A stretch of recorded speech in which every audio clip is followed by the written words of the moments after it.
Hello, everyone. This is Tom Fox back again with Jag Lamba. Jag, first of all, welcome back. Thanks, Tom. Thanks for having me again. You had some really interesting thoughts around innovation and disruption and how they may be equal sides of the same coin or terms or strategies that might meet in the middle. Could you explain all of that? Sure. I went to business school. I went to Wharton.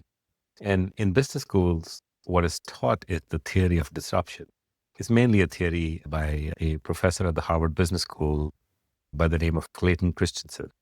And Clayton Christensen crafted this amazing theory that disruption happens through mass adoption of technology, of something new, like a new product or technology, mainly driven by a new process or a new way of doing things that fundamentally lowers the price.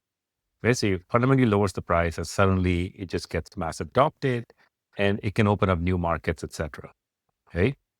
Now, I know Elon's a bit polarizing right now, but I think there's a lot. I think there's a lot we can study in terms of he's achieved many big things. I think we can study that.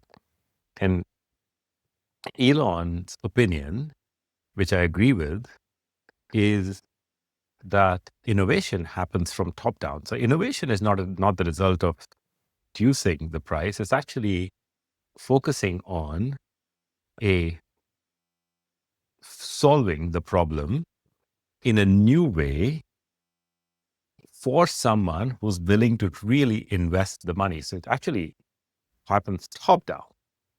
Disruption happens bottom up. Even though these two might seem contradictory, they're actually saying the same point, which means that, when Tesla launched, started with the Tesla Roadster, which was this high-end sports car. People asked Elon, is this the way you want to bring about the EV revolution for the mega rich people? And he said, no, he basically focused on the uber wealthy premium sports car, mainly to prove the technology. And once he was able to build the technology, he was able to create a mass market car, the Model 3 and the Model Y, and then that's causing the disruption. So it's actually the way things work. You typically start, for innovation, you start with the top and you serve the customers really well, innovating and creating something new for the people who can afford it. And then over time, the price can drop to the extent that mass market can afford it. And what really resonated with me is that some of the compliance tools that were only available to the wealthiest, the biggest banks initially are now becoming available to everybody, which is incredible. And that's really one of the things I'm trying to emphasize is that it's not really, I wouldn't call it democratization, but it's certainly the market at work, perhaps the way the market's supposed to work. Things that were incredibly expensive and incredibly innovative 5, 10, or 5, 7, 8 years ago, there are companies who can provide those same tools and services at an incredibly cost-effective basis. Yeah. It's been noticed so many times, this exact phenomenon. Of course, Clayton Christensen with his theory of disruption stated that. But there's also this very interesting phenomenon called, I don't know how it's pronounced, but Jevons paradox, which basically states the same point. As soon as we can reduce the fundamental cost of services beyond a certain point, even though you might think that the market size would go down, right? Because it's cheaper. The same people who bought it now can buy for cheaper, but that's not the way it works. A whole new segment of customers comes up, and then the actual, if you will, economic value of whatever is created goes up dramatically if you can actually reduce the cost. And it's, again, going back to Elon and Tesla, most of Tesla's value is not driven by the Model Y, not by the Tesla Roadster. That's just a premium toy, right? It doesn't drive the company value. The $1 trillion of value is basically on the expectation that millions and millions of people are going to buy the Model Y and the Model 3, and of course do self-driving and all that. So it's super interesting because of AI now to see that play out in so many domains which we wouldn't have expected. This reduction of barriers to adopt advanced technology driven by lower cost. Jag, I'd like to turn now to your thoughts around the use of AI and advanced third-party risk management platforms. I think new solutions can leverage AI to provide real-time continuous monitoring of both vendors, the supply chain, and on the sales side of things by integrating adverse media screening, risk assessments, and automated due diligence. But I really wanted to get your thoughts on that topic and, of course, how Certa AI has incorporated these into its readily available tools. So I think a generative AI in general can be used across the life cycle of third parties to make it easier and again reduce the friction of companies working with third parties. So let's look at the different phases, if you will, of two companies working with each other, right? Or an enterprise working with a third party. Enterprises need to gather the data, right? Gather rich data and accurate data about the third party. Then they need to do the risk appropriate due diligence on all the data that they gather, right? The phase after that is some level of reporting because you want to prove that you've done that work and you want to monitor the third parties and you want to understand your overall risk exposure. And then beyond that is ongoing monitoring. So if you just consider these four phases of a company working with third parties, AI can be used in every single phase. Gathering data about third parties, we don't have to exclusively, or we don't have to rely on third parties and them keying in the data into a questionnaire that you create. A lot of the data about third parties can be pre-filled. So your questionnaires can be pre-filled using information that's available on the internet, right? An AI search is a really good way to do that. And Certa has a very elegant product that actually pulls data about the company, both from the internet, but also from any documents that the third party would have provided to your company, right? So this way, we're able to complete 70 to 80% of the questionnaires on their own. Plus, you may have heard of deep search. Most of the AI providers provide that. So there's such incredible 360-degree view of every third party available now. With a simple deep search, these used to be, what are called like, in more sophisticated versions of these reports were called like enhanced due diligence reports, right? And they would be fairly expensive. But now you can run an AI search. So gathering the data about companies has become relatively easy. Let's move on to analysis. Now, what happens is that some of the data that's gathered about third parties reports can be 50 pages long. We've seen as high as 200 pages long. And who's going to read thousands of pages sometimes to analyze them against risks? Not to mention, many of these risks are coming in from screening providers, right? So you're getting data from screening providers. It could be for N number of directors of the company, owners of the company, and the company itself. So it's just so much data. And generative AI is perfect for that, right? Synthesizing that data. And what we've been able to do is go one step beyond and take the specific controls and risks that a client cares about and our AI can scan those documents across those specific controls. So you get a nice sort of report at the end saying, okay, out of the 12 or 19 things you care about, 18 things had no risk. But here's the risk around physical security or something. Here's the risk around sustainability. So that works really well. In terms of reporting, it's now with AI, you can just ask questions of the data, right? That's one of the main things. So you don't have to dig through and click through lengthy reports or websites, and it just synthesizes the data and you can just ask questions. And again, because this isn't a human-driven process where a human has to gather data and analyze, you can put it on repeat. You can do it ongoing. So it doesn't have to be a one-time exercise anymore because you're using digital workers for that. You're using AI for that. So it's significantly reduce the friction in third-party management, which over time I think will translate to just working confidently, securely, and quickly across the world with companies across the world without any anxiety about compliance or risk or anything like that. Jack, could we maybe add a component of increased business value as well to this Yeah. process? Tom, the two main sources of value, of course, one is reducing risk of compliance and reducing risk in general of working with the wrong company. That's reducing multiple levels of risk, right? Supply chain risk, compliance risk, data privacy and security risk, reputation risk, reducing all these types of risks. So that's one bucket of value. The second bucket of value, Tom, here is actual commercial business value. So one of our clients was able to reduce the onboarding time of sales intermediaries from about 5 to 6 weeks to 2 days.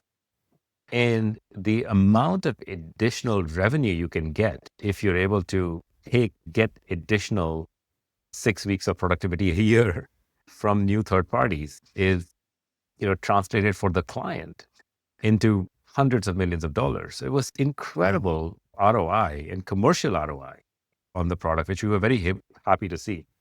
Now, this particular client actually was under a DPA, so it also reduced significant legal fees for them, which is the third bucket of value, from legal fees from external counsel. Right?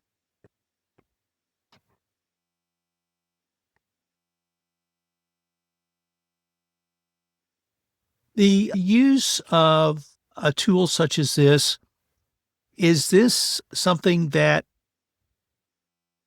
compliance professionals or really any business executive can utilize now? Is it going to require an uplift on training? I'm a lawyer by professional background. You're, as you mentioned a little bit earlier, MBA from Wharton. How does the human fit into this?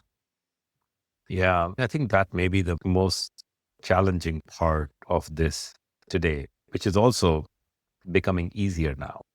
The best way to get all these three sets of value, like commercial value, reduce risk, and reduce legal fees, if you will, is to embed this into your core business process. So it's not a separate activity, but it is the way you actually onboard, for the example of third parties. This is the way you onboard third parties. This is the way you do just this commercial activity instead of compliance being separate from working or onboarding third party, right? So if you just integrate this into it becomes easier. Now, let's talk about points of friction, right? Especially for smaller companies. So let's say for mid-sized companies, the points of friction are, oh my God, do I have to put things on pause as I implement this, or do I have to run dual processes? No, you don't. A lot of any well-designed system, I think, can be incorporated in a modular, incremental way. So you start small, you don't need a multi-year or multi-month implementation. Start small, start quick, and then incrementally move more and more to the system. And it's important to test the system for that. Number two, it does what used to take a lot of consulting services in terms of making sure that my specific process can be incorporated into the system. With AI now, it actually is as simple as uploading your flowchart into the system, and the system then designs the business process to about today's 70% accuracy in minutes. It's incredible. This is what used to take hiring a system integrator and incorporating it. So it lowers the friction, Tom, in that way as well. Just super easy to implement.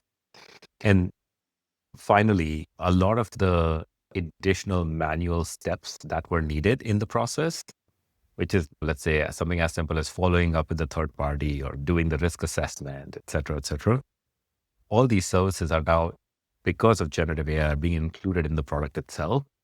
So companies ideally can just focus on the business, and compliance teams can manage compliance embedded into the business process based on exceptions instead of actually pushing the process.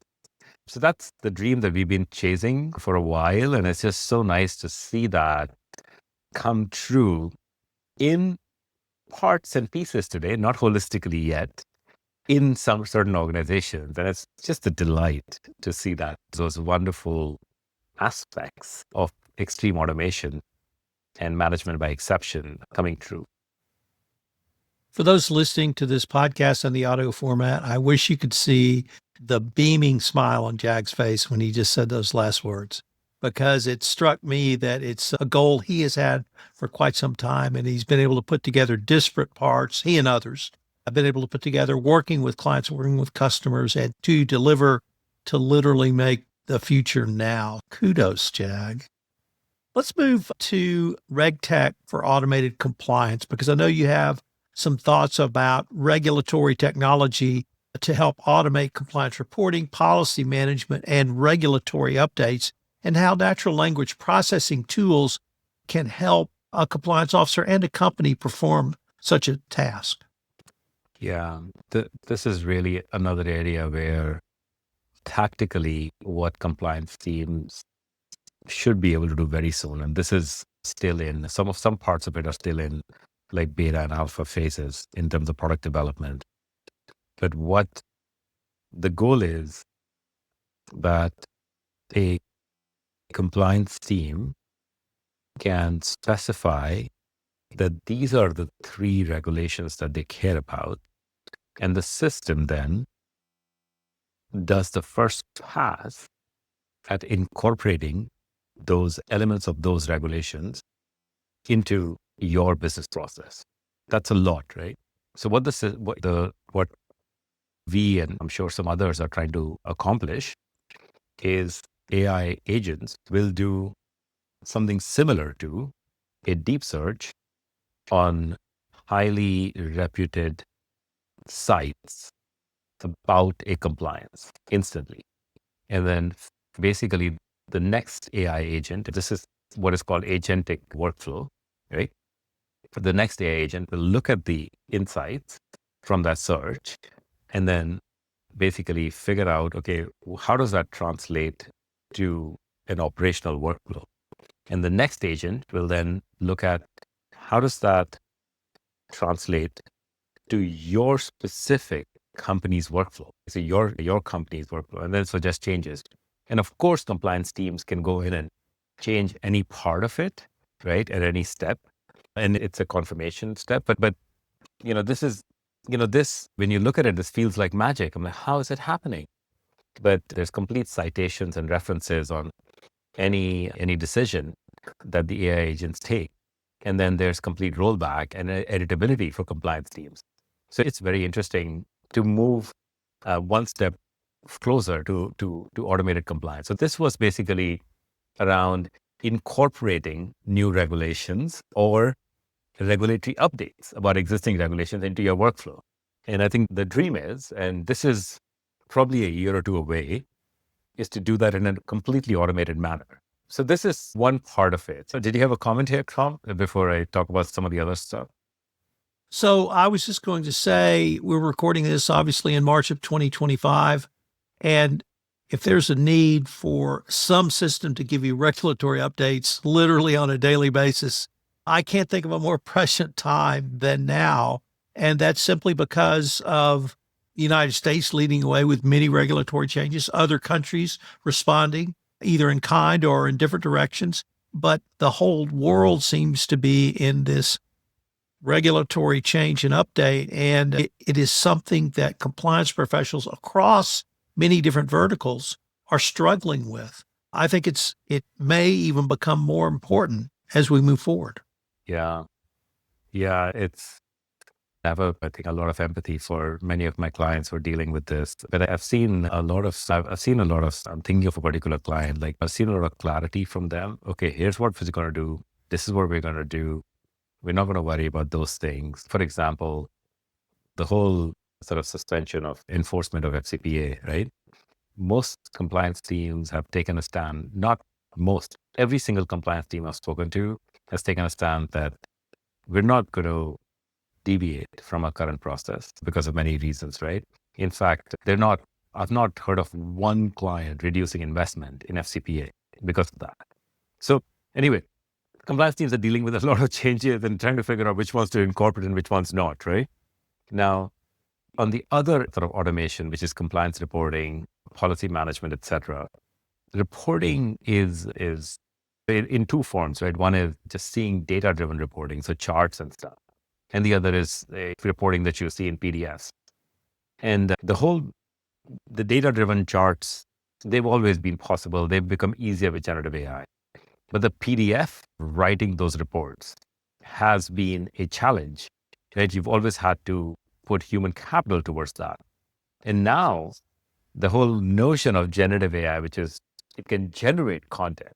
So there are clients of ours that are actually creating and generating PDF reports that they can send, first draft of PDF reports, right? And that they can eventually share with auditors and regulators directly on the platform. It's super exciting to see it. It uses the client's styling, if you will, branding, and then creates a beautiful PDF report as a starting point, and then which compliance teams can edit. And over time, like a junior analyst creating these reports, AI gets better and less and less oversight is required by more senior compliance officers. I know you've heard me speak before, and up until maybe this year or last year, I said the three most important things about any compliance program are the following: document. I may have to evolve that thinking, but it's still documentation is an absolutely critical component of every compliance program. And to have this sort of tool that will generate at least a first draft of something that literally took hours, if not tens of hours to generate. And for compliance professionals, it was probably on a quarterly basis because I had to report to the board. Yeah. So I actually see it as not only a documentation and transparency issue, but a governance issue that, like you said, you don't have to spend 10 hours, you may spend 2 hours. And if you can improve that, have that kind of productivity increase while generating exactly what board members will need, is a huge improvement. Yeah, Tom, it's been really great to see the generative aspects of AI being used for this. I think the only other point that I often discuss with compliance teams is in terms of program maturity, a lot of this becomes possible when compliance teams commit to using a platform, a somewhat comprehensive platform, because it's very hard to do many of these automations without that. Most compliance teams, you may know, start with, let me screen this, screening solutions and databases and data sources. And that's a fine place to start because that's the way I think the regulation is designed, that you need to screen against these lists, etc. However, to do that in silos creates a lot of problems because the evidence that you've done so is in multiple sources. And then there's no master, if you will, record and master control panel on doing the risk appropriate due diligence on each of these parties. And then, of course, there's no master record to create this PDF report, right? That you need to create because the data is in multiple sort of systems. So the one enabler, like a foundational layer that enables a lot of this is a comprehensive platform that I think compliance teams, I would highly encourage compliance teams to start moving towards, from simple sort of screening solutions and data sources that require a lot of manual work and human intervention. Jag, let me say a few words about one of the lost children of compliance, or perhaps stepchildren of compliance, and that's policy management. And maybe get your thoughts around this in the context of RegTech, because it strikes me that policy implementation, procedures which implement policies, are obviously a key component. Yes. And many compliance professionals don't have the ability to measure literally, when does a question come in about a policy? Yeah. How does a question come in? Where does it come from? Yeah. When someone does a procedure that implements a policy, are they doing that correctly? Now, there's manual processes to follow up on that. But if we could automate that type of information that would get to a compliance professional literally in real time, or at least in a short time. If we have a large number of questions come in from Southeast Asia, Right. or different questions come in from a different geopolitical region, such as South Africa or Central Africa, that the compliance professional could then either take a look at it to see what has caused the anomaly and or deliver a compliance solution, whether it be training, whether it be additional update, what maybe the policy is not being translated correctly into a local language. Really, any thoughts about AI and policy management? Yeah, I think you raised some really good points around policy management, Tom.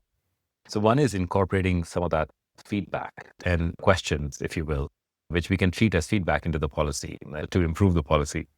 So the synthesizing all those questions that come up, any feedback that comes up, and then just having it ready for incorporation into policy is really great. And so AI can really ease the burden on that.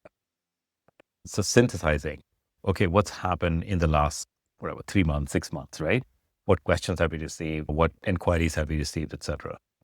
The second part is actually keeping the policy documents updated and informed. And that, I think for that, definitely AI can help draft them based on your specific needs.